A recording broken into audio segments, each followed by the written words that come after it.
Salut Mathilde. Alors qu'est-ce que tu vas nous présenter pour cette nouvelle thématique? Alors moi, ma thématique, c'est les BD qui mettent mal à l'aise, enfin le malaise dans la bande dessinée plutôt. Et en première BD, je voulais présenter Jolies Ténèbres, voilà, que j'ai relu il y a pas longtemps. Je l'avais lu en 2016, ça fait un petit bail, et là je viens de la relire en fait pour la vidéo. Donc 8 ans après. Ouais, et je l'ai trouvée excellente, vraiment encore meilleure que la première fois. Alors comme ça, vous regardez la couverture, vous vous dites malaise, mais comment ça? C'est tout mignon, etc. Mais ce que vous voyez peut-être pas, c'est la main qui dépasse ici, qui est une main de cadavre. Et oui, parce qu'en fait, on va suivre des humains miniatures qui font une sorte de royaume. Voilà, c'est comme si, enfin, ils jouent un peu à la princesse sur un cadavre. Ok. Voilà, c'est charmant. Ouais, c'est un peu glauque. Ouais, c'est complètement glauque, c'est On est bien dans le gore. thème. Ouais, c'est gore et c'est complètement immoral, vraiment. Et en fait, à tel point que parfois, c'en est drôle. Ah Il y a oui. des moments où je me suis surprise à rigoler tellement tellement c'est dégoûtant. Ah ouais, c'est une espèce de rire un peu nerveux quoi. Ah ouais, complètement. Pour conjurer c'est- l'horreur de...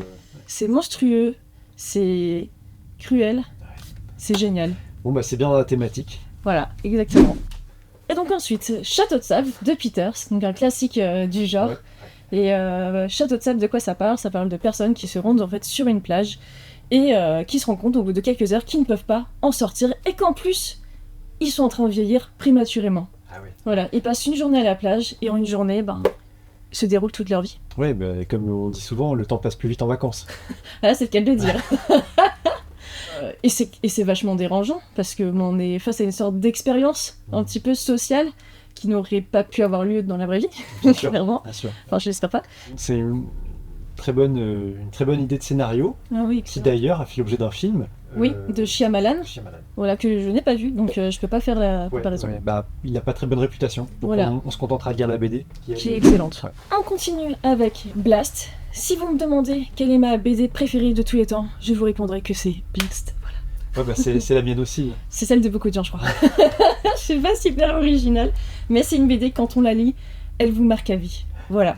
Donc Blast, c'est l'histoire de Posla, ce personnage, qui est en fait un marginal. Il quitte du jour au lendemain sa famille pour vivre en ermite. Et il va sombrer dans l'alcool, dans la drogue.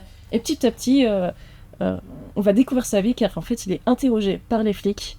Et il leur raconte toute sa vie. Et pourquoi il le raconte Si je me rappelle bien, il est suspecté d'être le meurtrier dans une affaire assez glauque, je crois, mais il faut pas que je vous en révèle trop.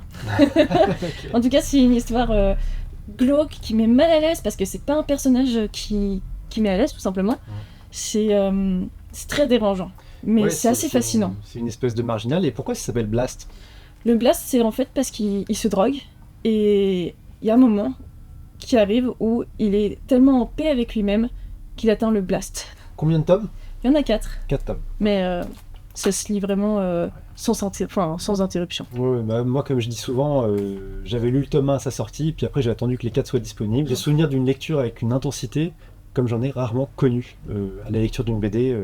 Pour moi, ça rejoint Watchmen, From Hell, dans les monuments du 9e art. Clairement, c'est extrêmement marquant. Ouais.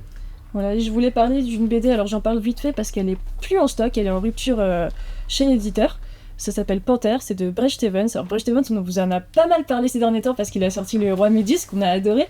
Et Panthère, ça met très mal à l'aise aussi parce que c'est une petite fille qui perd son chat et qui commence à s'éloigner de son père. Et tout d'un coup, dans sa chambre, arrive une panthère qui la console et qui est... on connaît pas trop ses intentions, ouais. Très ambigu. Ah, c'est très ambigu et c'est très bien, enfin c'est magnifiquement dessiné comme d'habitude avec Bret Stephens. Donc quand elle sera à nouveau disponible, on espère bientôt, je vous la conseille. Ouais, bah à ce moment-là, tu nous en reparleras. Ah bah complètement. Carrément. Et toi, tu voulais nous parler d'une dernière BD? Bah, je profite que tu as parlé de 4 albums, je me dis il y a peut-être la place pour un 5e, Allez. avec un des titres qui, pour moi, fait partie de la bibliothèque idéale. Il s'agit du Pinocchio de Winchloos. Je pense qu'il trouve facilement sa place dans cette catégorie. Oh oui, là je pense qu'on Voilà. peut même le mettre en top 1. Hein. Ok, on est très très loin de Walt Disney, évidemment. C'est une version totalement trash, post-apo, punk du Pinocchio, du conte italien.